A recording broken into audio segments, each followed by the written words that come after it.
జిల్లా ఆందోళన నియోజకవర్గంలో మంత్రి దామోదర రాజు నరసింహ పర్యటన చేశారు. ఆందోళనలో నూతనంగా నిర్మించే 150 పడకల ఆసుపత్రి, నర్సింగ్ కాలేజ్, హాస్టల్ నిర్మాణం కోసం స్థల పరిశీలన చేశారు మంత్రి దామోదర. అనంతరం ఆందోళన పాలిటెక్నిక్ కళాశాలని ఆకస్మికంగా తనిఖీ చేశారు మంత్రి. విద్యార్థులతో మాట్లాడి సమస్యలు తెలుసుకుని వెంటనే పరిష్కారం చేయాలని అధికారులకు ఆదేశించారు.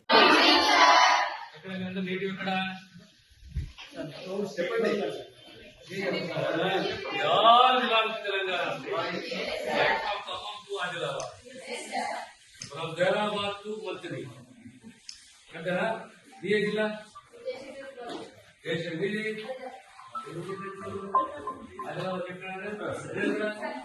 कंगारे कंगारे के लेवल कंगारे ये जिला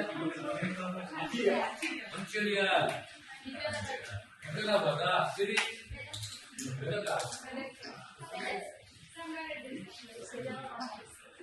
ये बेटा ये बेटा बेटा का वाह चलो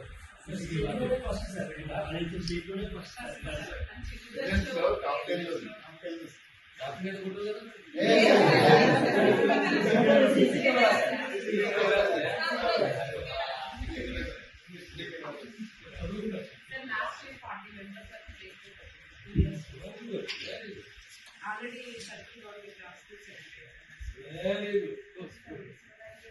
స్టూడెంట్స్ కి హెల్ప్ చేస్తారు సార్ మీ కాంప్రమైజ్ అయిపోయింది బిల్డింగ్ నేనే కట్టించిన సార్ అబ్బాయి కూడా వచ్చింది కాలేజ్ అప్పుడు నేను technical education minister deputy CM thank you బేటా బాయ్